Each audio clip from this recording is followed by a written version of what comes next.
What's up, nerds? Welcome to NGR Radio B-Sides. Remember, you can find B-Sides every Thursday at noon Eastern Time on youtube.com/NGR Radio. I'm joined by Matt. We are mooseless this week. Yeah. It's okay. It's okay. It's not okay. You know what? It sucks when he's gone. It does. But no excuse. I agree. It's not. You know what he's really doing. He's playing. He started Zelda again. He's hunting Korok seeds. He's all proud to be done. I'm starting to lose faith in him on this challenge. I really am. And since he's not here, we could just call him to task without him being able to defend himself like assholes, and it'll all be good fun because we're all friends. Yeah. I think that's how that works, right? Yeah. Right. No, so you have a good weekend, Corey? Yeah, you know what? I did have a good weekend. You know why? Because by the time this posts, this will have been my last weekend at my current job. It'll be the last weekend that high five. I work, I guess that would be. You know what? I was thinking like a Saturday. It was a long day. I was driving home. It was like 9:00. And I was like, you know what? This time next weekend, I could probably just be laying in bed watching TV, playing Switch.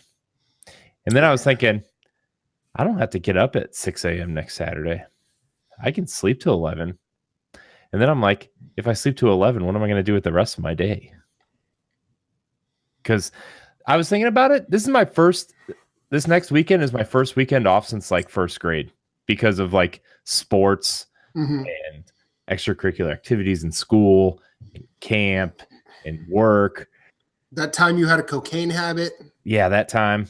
And then the time I went to meetings when I quit my cocaine habit. Yeah.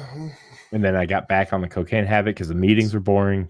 Yeah, well, you got to do something to spice those meetings up. I know. I know. Speaking of spice, don't put spices in cocaine. No, that's a bad idea. No, real. In fact, don't do cocaine. Yeah, don't do cocaine. Just don't do spices. Corey's been on. Yeah, don't do that. Yeah, don't do spices. Don't do Tide Pods.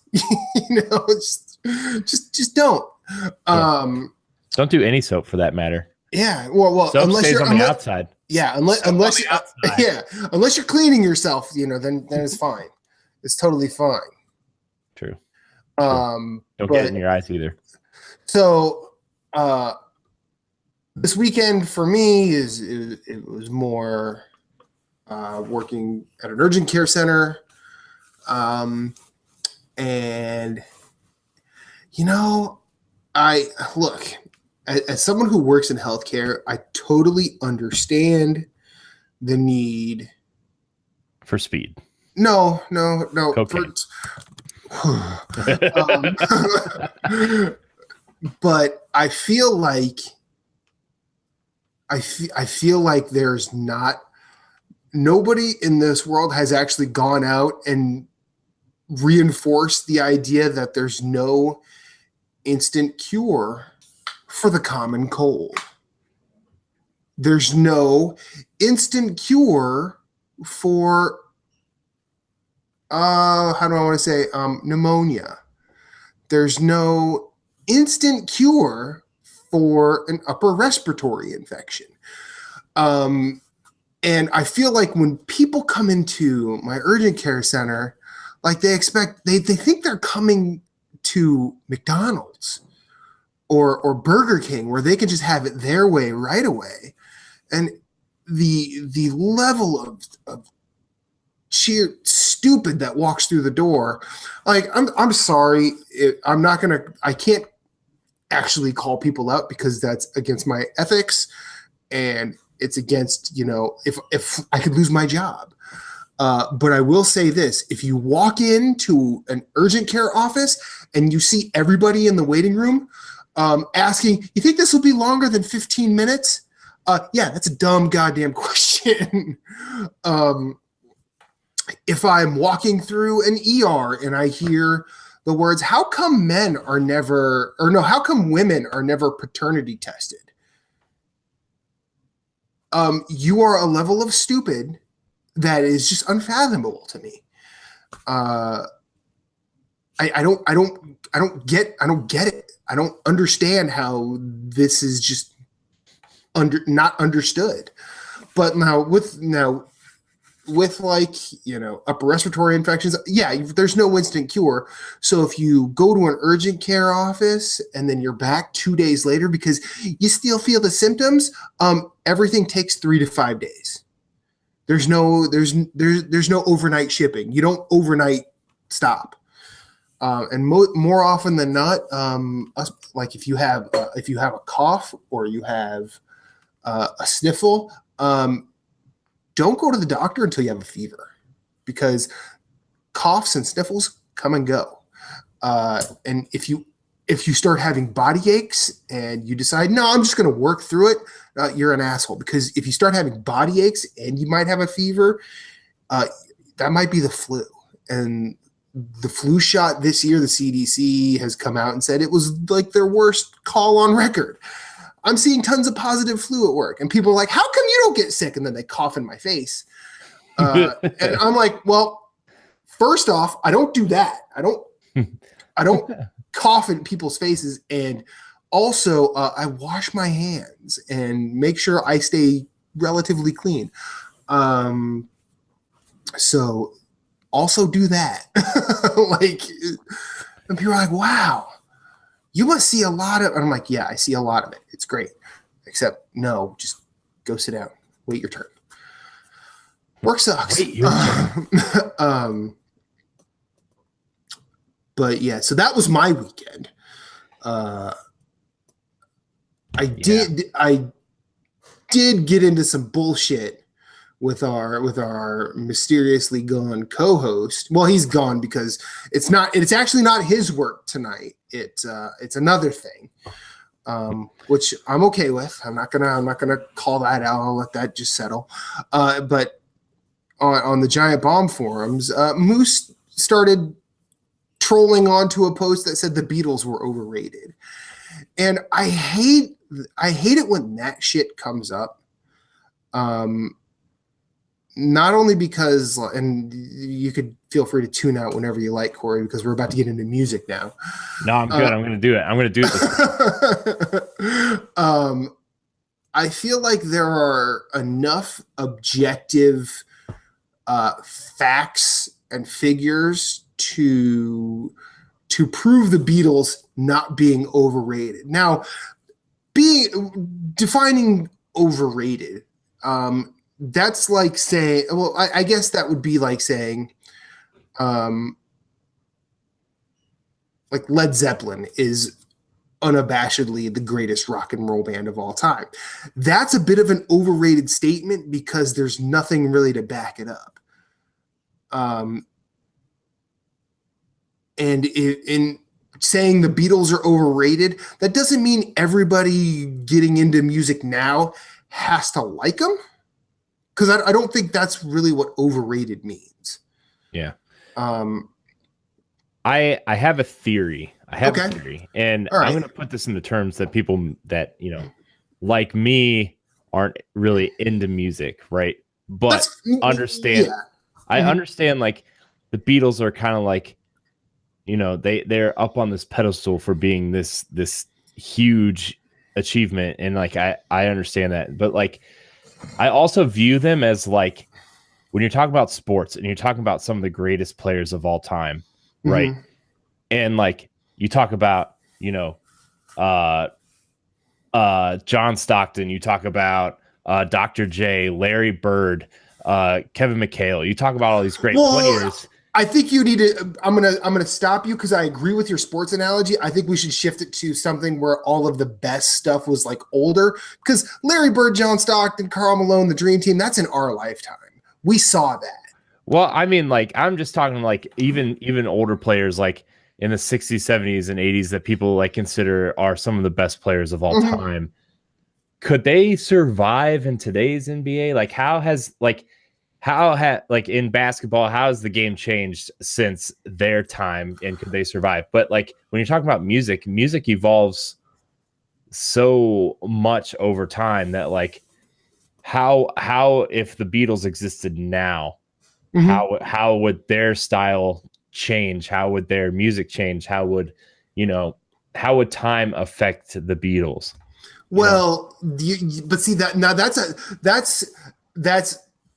a conversation topic. It's a conversation starter. But when you examining basketball and examining music are actually oddly, or examining sports and examining music are oddly similar, because everything started at a time where things were just different. Fine, we can all agree on that. But the reason the Beatles existed is kind of because of everything that came before them. They weren't the first anything. Like musically, they weren't the first rock and roll band. They weren't the first, band to uh, do the rhythm and blues thing. They weren't the first people to like try and do Elvis and Buddy Holly stuff. They weren't the first that pulled out of like the beatnik tradition. They weren't the first political band. But I think what the one thing that they like did before anybody else really latched onto it was they, like, in a way, they sort of created the term boy band. Like that, like the term boy band comes from them, because from Please Please Me all up until, I would say right before Hard Day's Night, which is like their first 4 or 5 albums, probably, or first four proper albums. That was just, it was teeny bopper. Like that's really what it was, because they were singing songs that spoke to that, like Want to Hold Your Hand, Love Me Do. They had ballads. Um, they had, they were doing covers of love songs and things like that. But when you look at, once you get to like A Hard Day's Night and beyond, like they started to sort of take the art form. They took the art form seriously in a way that hadn't been done before. So you could say, they were the first rock band to really prove the album they proved like the album as a saleable thing. Whereas for 20 years prior, people weren't sure about it. I mean, like more often, like through the fifth, like it started really in the 40s when Frank Sinatra first released a bunch of singles in a book and called it an album. But then it was like, if an artist wanted to write their own stuff, they had to include like certain things, because it was just super controlled by the people who were the money men at labels. And I think the Beatles in a way shattered that in a way that nobody else did. They were the first to do a full album of their own songs. I don't want to say that they're the first, because I could be wrong, but like they did that and it sold, and all of a sudden everybody starts doing that. And I think when the argument comes in, what if the Beatles existed today? The Beatles can't exist today for 2 reasons. One, if the Beatles didn't exist when they did, music wouldn't get pushed forward the way it did. And if they existed today without any of that happening, it turns into Wolfenstein: The New Order, where they're just this husk of a band, I think. Not necessarily performing the pro-Nazi thing, because thank God they didn't win. But I don't think that I don't think there's a way to say the Beatles are overrated. You could say, well, okay, I don't like them. Fine. Nobody has to like the Beatles. You don't have to. But to say that they're overrated for all the shit that they did, I don't think it works that way. Because that's all. I mean, it's like saying Wilt Chamberlain was an overrated basketball player. No, motherfucker scored 100 points in a game. That's not overrated. Like, like you could say Jordan never did that. Kareem never did that. Bill Russell couldn't do that. But Wilt Chamberlain didn't win 11 NBA titles like Bill Russell did. Mm-hmm. He didn't revolutionize the point guard position the way Bob Cousy did. He didn't reinvent it the way Magic Johnson did. I mean, there are. He didn't wear long shorts like Michael Jordan. Right. Well, Jordan didn't wear long shorts till after 92 happened when the Fab Five happened. Yeah, no. That was when long shorts became a thing. And now people are wearing basically capri pants out there. It's freaking weird. But yeah, there are enough objective facts to prove the Beatles are not overrated. You could go by record sales. I'm pretty sure they are the all-time sellingest band in history. Not just one album like Thriller or Dark Side of the Moon, like their entire catalog trumps everybody by a very long way. And I don't think there's anything really overrated about that. But then, the people who are going to say like sales really matter. I mean, in the early 2000s, boy bands were outselling everybody and we didn't give them credit. I'm like, that's not the same thing. And you know it. But what would like a modern day, who in modern day would you kind of like compare to like the closest thing the Beatles did for music? Well, maybe not modern day, but like after them, like since their breakup, I mean, the only people to really have multiple singles in the top 5, I think there were only 2 bands that did it like right after, and that was ABBA and the Bee Gees. And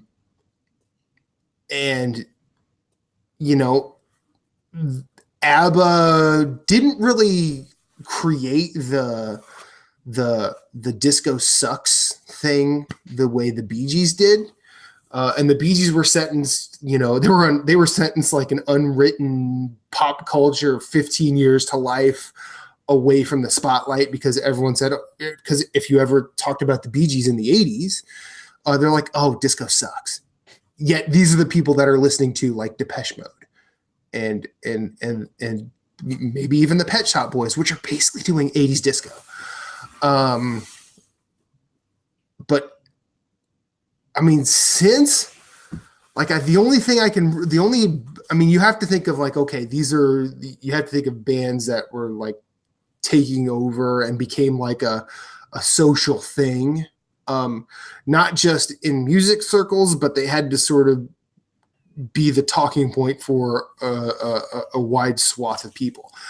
And since I would probably say Fleetwood Mac did it, especially when Rumors came out.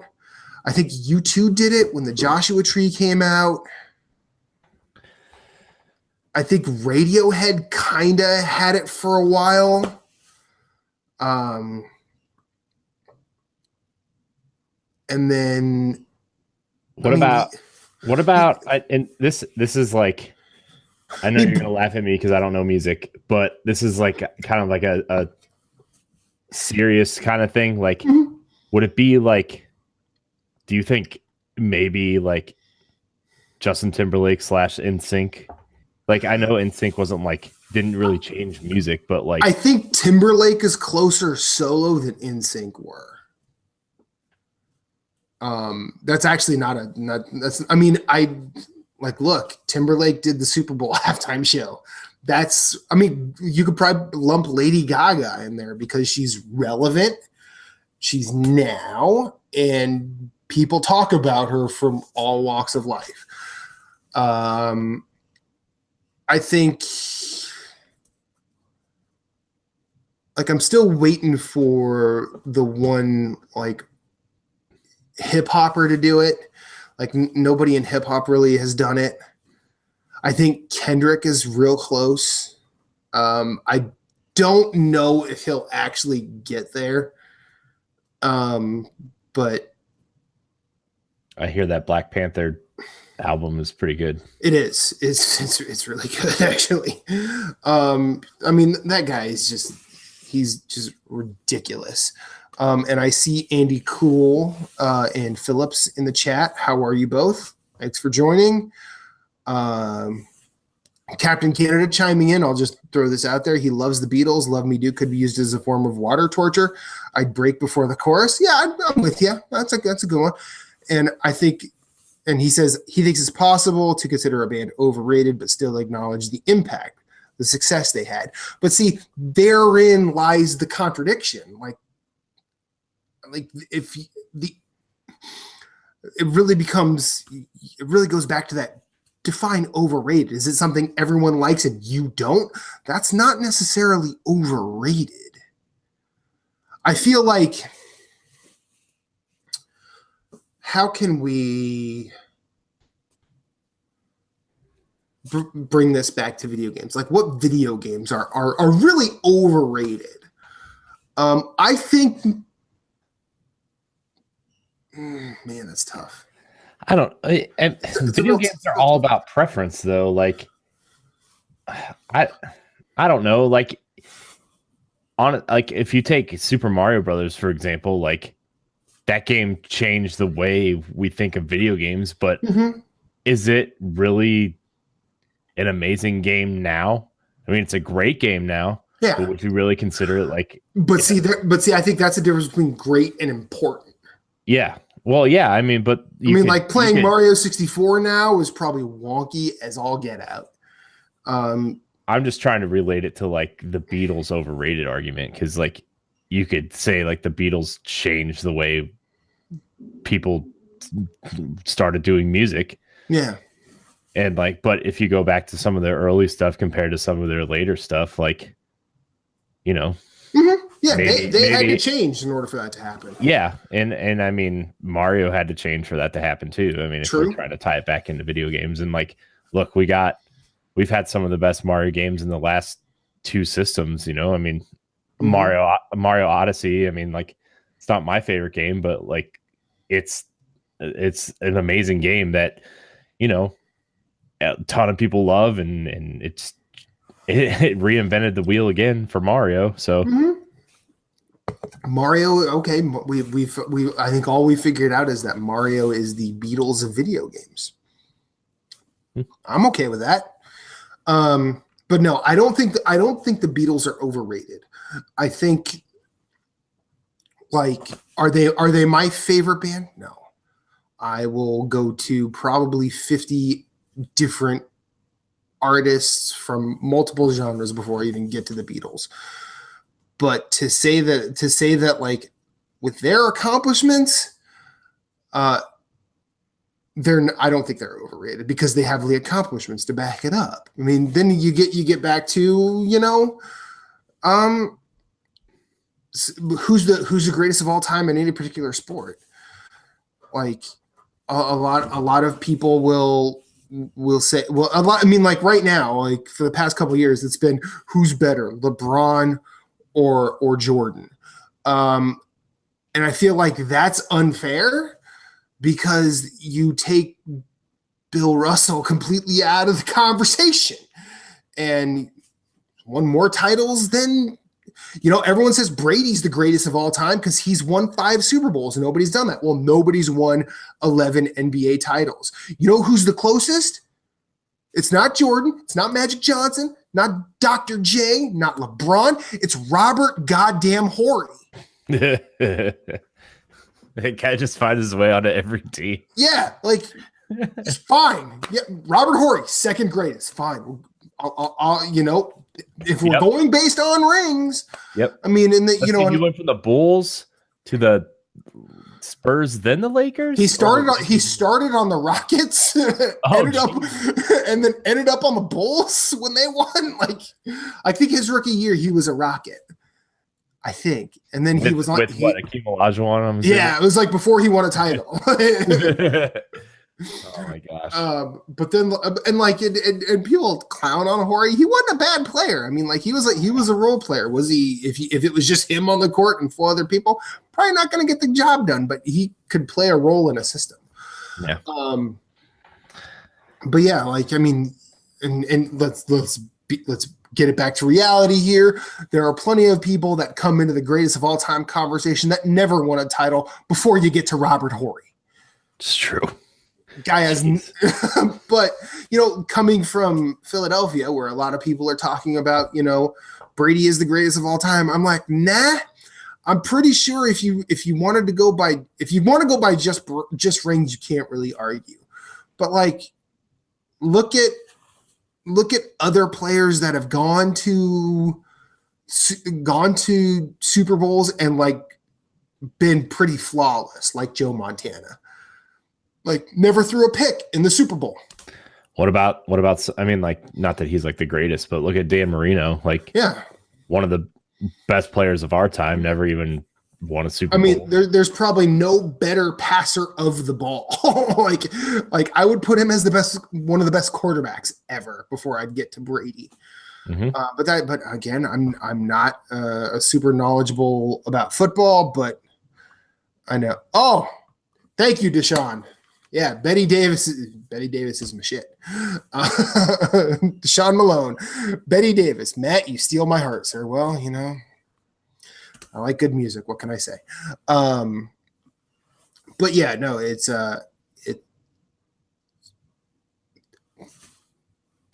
a way to do this, and I feel like at some point there will be some way that there will be a group of people who sit down and scientifically map this out. Until then, I continue to say the Beatles not overrated, because there are too many objective facts that prove their worth. Yeah.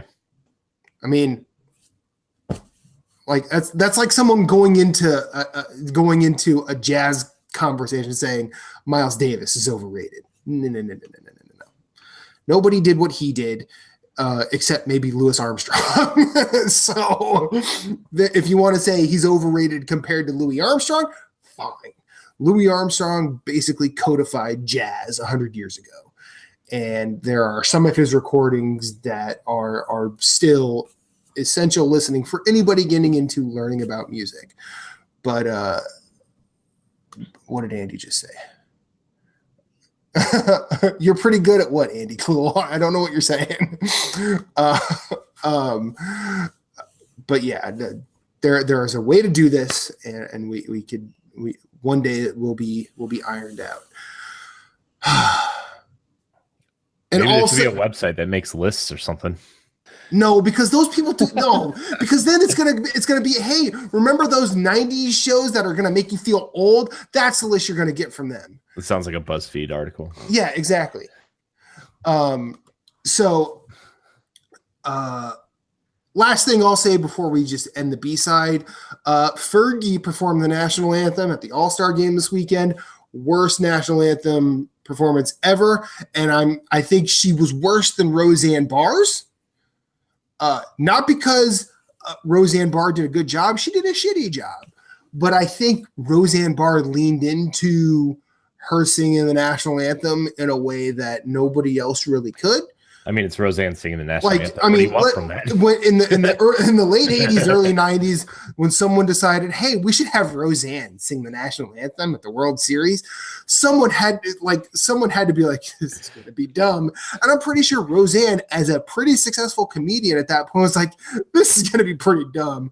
I'm going to do it, and I'm going to do it. I'm going to do me, and that's what she did.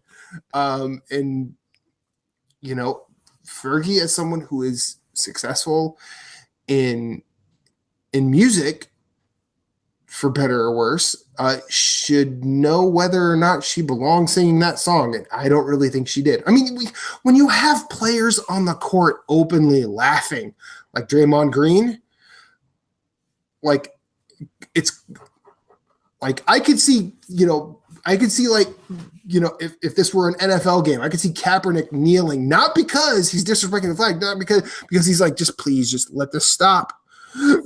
let this stop. And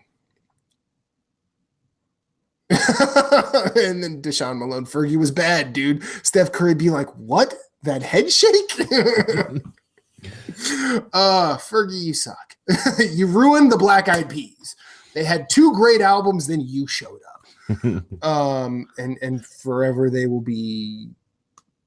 Yeah, don't watch the game. The game's fine, but don't watch the. I didn't watch the game either. I just heard about that and listened, and I'm like, yep, that's pretty bad. LeBron won MVP. Good for you. It's good for me. I'm a Cavs fan. Yeah, good for you. I will say this. I found my Brad Daugherty jersey, by the way. Oh yeah? Yeah. My very first jersey. Oh my gosh, man. dude. I'm just gonna tell you guys it doesn't fit. I'll bet. Because it was probably when you were what, 5, 6? I don't like 8 or 9, I think. Yeah, probably.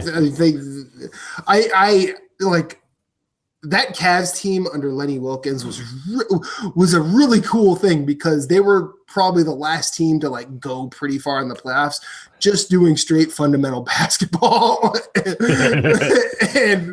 and like they had solid players like Craig Elo would fight, Danny Ferry would fight, Mark Price was a dead eye from 3. And didn't they have Jeff Hornacek at one point? Yeah, for like a minute, and then like I think that was after that era though, because he was with the Jazz. But he wasn't with the Jazz first. Yeah, but no, he wasn't with the Jazz first, but he came to us after the Jazz because this was after this was like at the tail end of his career. When like he was like, I need to get paid. I need health insurance or something. I'm gonna Google that because I'm pretty sure that was. You're probably right. You're probably right. I just know he didn't start with the Jazz. That was starting lineup of Jeff Hornacek. Oh yeah. Yeah, he's playing defense. That guy could shoot too. Yeah. Man, I have a lot of starting lineups at my parents' house. Those things used to be my jam. I could never find a Michael Jordan one though. Guess where he went to college? I forgot he went to Iowa State. That's why he started. I grew up. He started with the Phoenix Suns, 1986 to 1992. Then he was at the Sixers from 92 to 94, and then he retired from the Utah Jazz in 2000. They don't say anything about Hornacek playing for the Cavs. So maybe I guess we didn't have him then. Yeah, but I thought you did too. So that's fine. But like fucking Mark Price, man, that guy was like dull. He was like John Paxson for the Bulls. They were both just dull as dishwater. But you put them on the court and get them shooting, and when they get on a roll, they stayed there. Yeah. Like they were just mechanical. But okay. Corey, wrap the B-side up. He was pretty much the epitome of those 80s basketball, like when you would go to basketball camp or whatever, and they made you watch those videos of like Pistol Pete. Like, oh god, well, don't fuck with Pistol Pete. Pistol Pete was great. I love Pistol Pete. Oh man, he's one of the few players I wish I could have seen play. I just remember how like boring those videos were. They're not boring now, but when you're like 7 and you want to go out and play some basketball, he's like, when do we get to dribble? I want dribble. Layup, yay! Lift me up so I can dunk. No, you're too fat, kid. Anyways, this has been NGR Radio B-Sides. Remember, you can find B-ball side. Wow. You can find B-Sides every Thursday on youtube.com/NGR Radio. And until next week, we love you. There's no bananas anywhere. Be excellent to each other. I don't know. Beatles not overrated. Yeah, Beatles are not overrated. Shut up, Moose.